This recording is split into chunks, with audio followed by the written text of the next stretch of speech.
In this first video, we're going to work on setting up a world generator script, and we're going to generate just a very basic world, and it's going to include some grass and some dirt. And then what we'll do is once we have this set up, we should be able to click on play. And then as you'll see here, this is going to generate a world for us. So it's going to generate a 300 by 100 world. And you'll see that it has like a rolling hills with some flat surfaces as well. And the top layer looks like grass, and then everything underneath of it for now, at least, is going to just be dirt. But this is the first step here in world generation. So with that, we'll go ahead and let's get started. So once we have our scene set up, the first thing that we're going to want to do is import our tiles that we're going to use for the game. I'm going to be using tiles from kenny.nl. Specifically, I'm going to be using this voxel pack here. I believe this has everything that we should need for the game. So you can go ahead and you can download this. Feel free to donate if you would like. Otherwise, you can continue without downloading or donating. It is not required. I already have it downloaded though. So once you have it downloaded, you'll go ahead and you can simply drag and drop that into your project. And once that's done, you'll see it here, and we can go in and we can check this out. We can look at our sprite sheet, we can look at the PNG, we can look at our tiles. This is what we'll mainly be using. But we have all of these different things in here now. So the next thing we're going to do is we're going to go ahead and create an empty object over here, and we're going to call it world generator. Next, we're going to create a new folder as well. I'm going to call this scripts.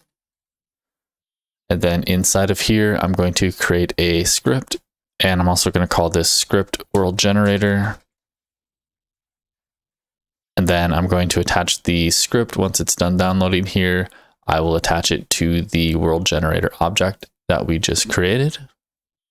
Next, we're going to go ahead and create another 2D object. And this time we're going to be doing a tile map, and I'm going to use rectangular.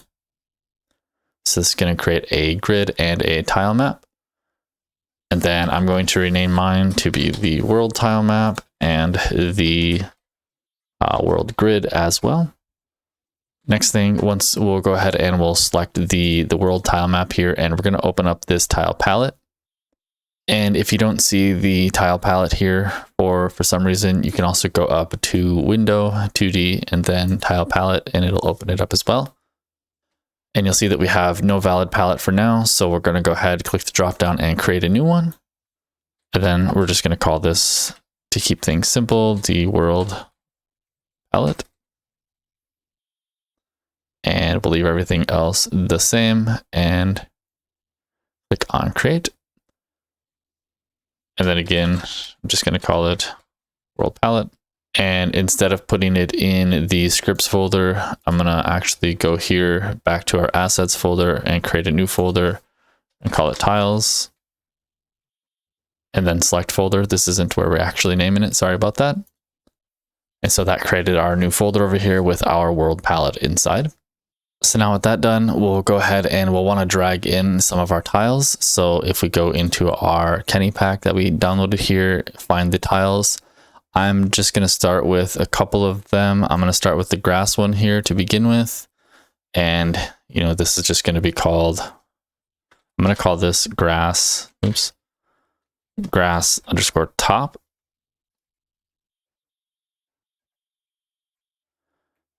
And we'll scroll out just a little bit or make this a little bit bigger so it's easier to see. So I'm going to have the grass one here, and then I'm also going to drag in the dirt one, and I'm just going to leave that as dirt. So now we have the grass and the dirt. Those are the only ones we're going to be using for now. We'll add in the rest of those here in a couple of the later videos. But for now, we're just going to keep it basic while we generate the world for the first time.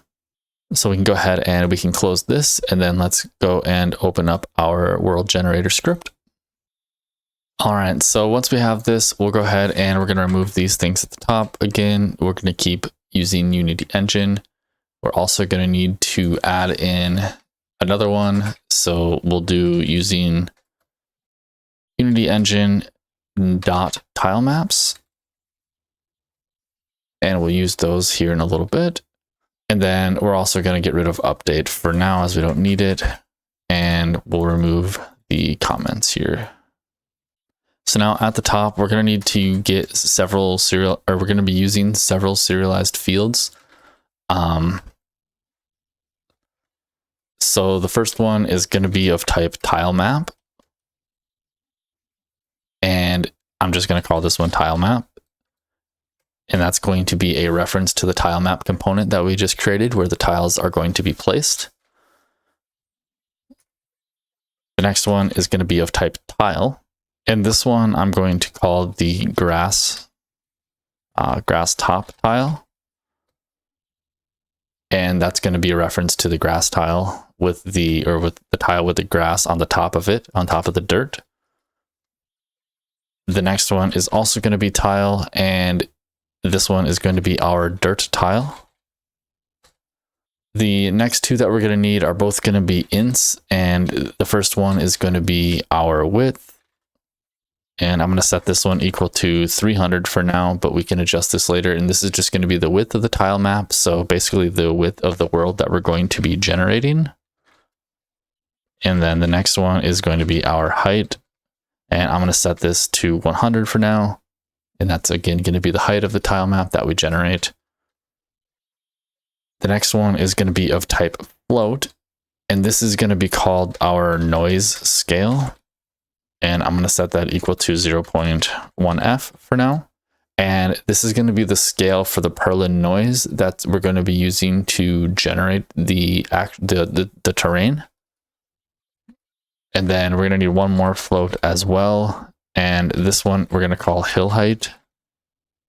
And I'm going to set this equal to 10f for now. And that's going to be like the height variation for the hills that we're going to have when we generate the world, and you'll see how that looks here once we get started. The next thing we're going to need to do is in start, we're going to need to call our method, and this is going to be, we're going to call this one generate world. And obviously we haven't created this yet, so we're going to get an error. We can either go down here and type out void generate world, or you can like hover over this, click this and generate method as well, however you want to do that. It's up to you. And one other thing, I don't think I mentioned this in any of my other videos, but this private keyword isn't actually necessary if you don't want it. By default, if you go like this, it's still going to be private. So it's up to you how you want to do that. So the first thing that we're going to want to do in generate world is we're going to want to write out an if statement here, and we're going to want to check a couple of things with the tile map. So we want to check if the tile map is null. Oops.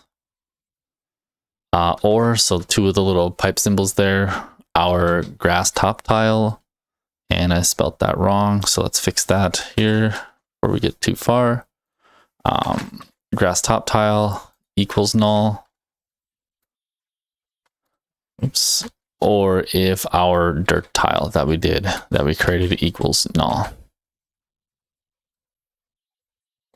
So we want to check all of those things, and if any of those things are true, then we're just going to return. And above return, if we wanted to, I'm just going to type out a debug.log error. And you could type something in here, like the tile map or tile assets are not assigned. So if we do get an error, it's going to tell us what the error is, so we'll know. All right, so next I'm going to, since there's going to be a lot of different code in this script, I'm going to leave some comments here just so we can keep everything sorted. The first thing that I'm going to do is we're going to generate the height map for the top row. And that's going to help us determine all of the hill heights. So the first thing that we're going to do here is we're going to say int, and this is going to be an array, and it's going to be called top, we'll call it top row heights, and that's going to equal a new int array, and inside this array, this is going to be our width. So this is going to be an integer array of top row heights. It's going to be created with a length that's equal to the width of the tile map that we created up here. And then each element in this array is going to store the height of the terrain at a specific X position, determining where the top row of the tiles will be placed along the X axis. Next, we're going to create a for loop. So we're going to say for, and then we'll do int X equals 0. And then as long as X is less than the width, and then we'll do X++ to increment that. So this is just going to be a for loop that iterates over each column in the tile map from 0 to the width -1. And then it's going to add to that as it goes through them. Now, the next thing that we're going to need to do is generate or create the Perlin noise value. So that's going to be a type of float, and we'll call this one the top row noise. And that's going to be equal to math f dot Perlin noise. And this is going to be our X that we just did times our noise scale, comma, and then 0 for the Y, because we're only doing the X here, so that's why we're having 0 in the Y spot there. And this math f dot Perlin noise is a function from Unity that generates like a smooth continuous noise value between 0 and 1 based on the input coordinates. And then our X coordinate is going to be scaled by our noise scale, the number we created up here, which is going to stretch or compress the Perlin noise pattern. And then the second parameter is 0, which we already talked about a little bit because we're going only along the X axis. Next, we're going to calculate the height from the noise value. So this is going to be our top row heights and the array with the X, and this is going to equal math f dot round to int is what we're going to use. And we want top row noise multiplied by the hill height. So this is going to take the Perlin noise value of the top row noise and multiply it by the hill height to scale the height variation. And then math f dot round to int just rounds the result to the nearest integer, giving us a whole number height for that column. And then the resulting height is going to be stored in the top row heights array at index X. So as it cycles through each of them. So after the loop completes, the top row heights array is going to contain the height of the terrain at each X position.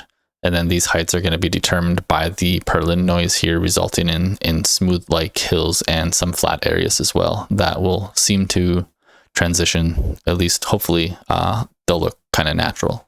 So the next thing that we're going to do is we're going to actually be filling so we'll say fill the tile map with our grass and dirt tiles. And for this one, we're going to need another for loop, and similar to the one above, this is going to be, we're going to do int X equals 0. So we'll start at 0. And then as long as X is less than the width, we will want to then X++. So we'll want to increment on to X. And then we're also going to want to, we're going to want to do the same thing in here, except for we're going to say for, and then this one is going to be int Y.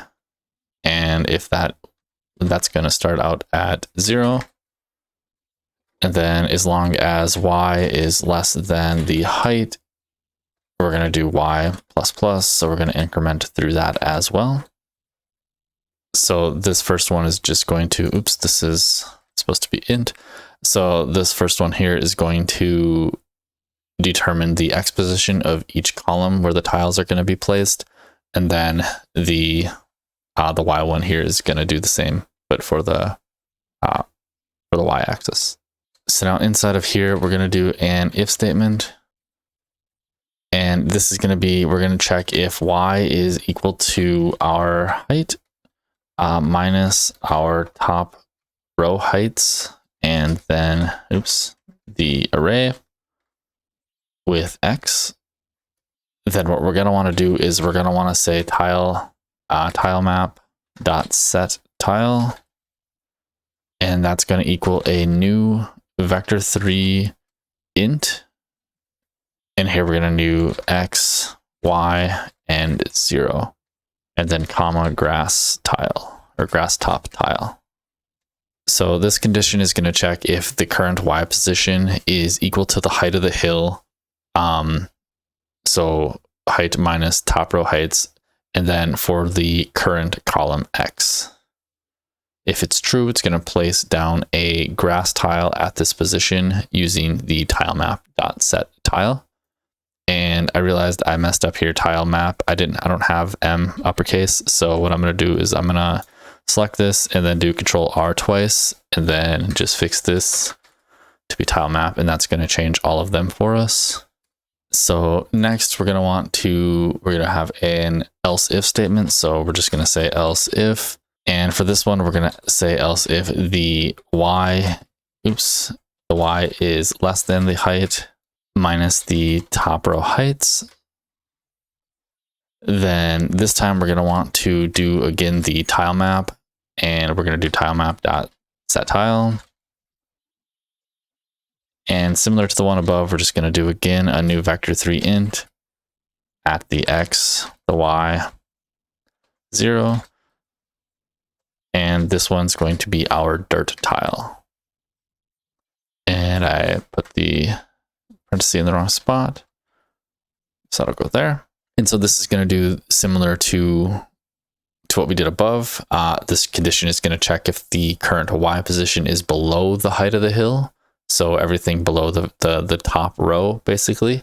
And then if that's true, it's going to place a dirt tile at that position, creating the body of the hill below the grass. So this line is going to place the grass tiles that we selected, and then this line is going to place the dirt below all of them. And then one last thing that we're going to want to do is leave empty space above the grass tile. So for that, we can just do another, we'll just say else. So in all other instances, if it's not that the top row or anything below it, then what we're going to want to do is, again, we're going to say tilemap, dot set tile. And this is going to be, again, just a new vector3 int. And this is going to be at the X, the Y, and 0. And then this is going to be null because we're not going to place anything. So this is just going to leave the empty space above the grass top tile here. So hopefully this part here is all making sense. These three lines, this one's basically going to place the grass tiles at the top. This else if statement's going to place the dirt ones below that.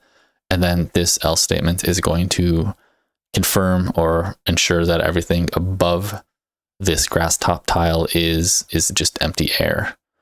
And then these, I don't know if I explained it, but these are the coordinates. So it's going to place it at this X and the Y, and then 0 because of the Z axis. We don't use that one. So we'll go ahead and save that and jump over to our editor. Now inside the editor here, hopefully this all works. And when we press on play, we'll realize it's not going to work because we didn't set up our stuff. But if we click on world tile map, if we click on world generator over here, we have our, we need to set up our tile map. So we have our world tile map. And then here we need to set up our grass top tile and our dirt tile. So if you click this, it'll show you the ones that you've already set up on the tile map. And this is the one we want for our grass top. And then we'll select our dirt here as well.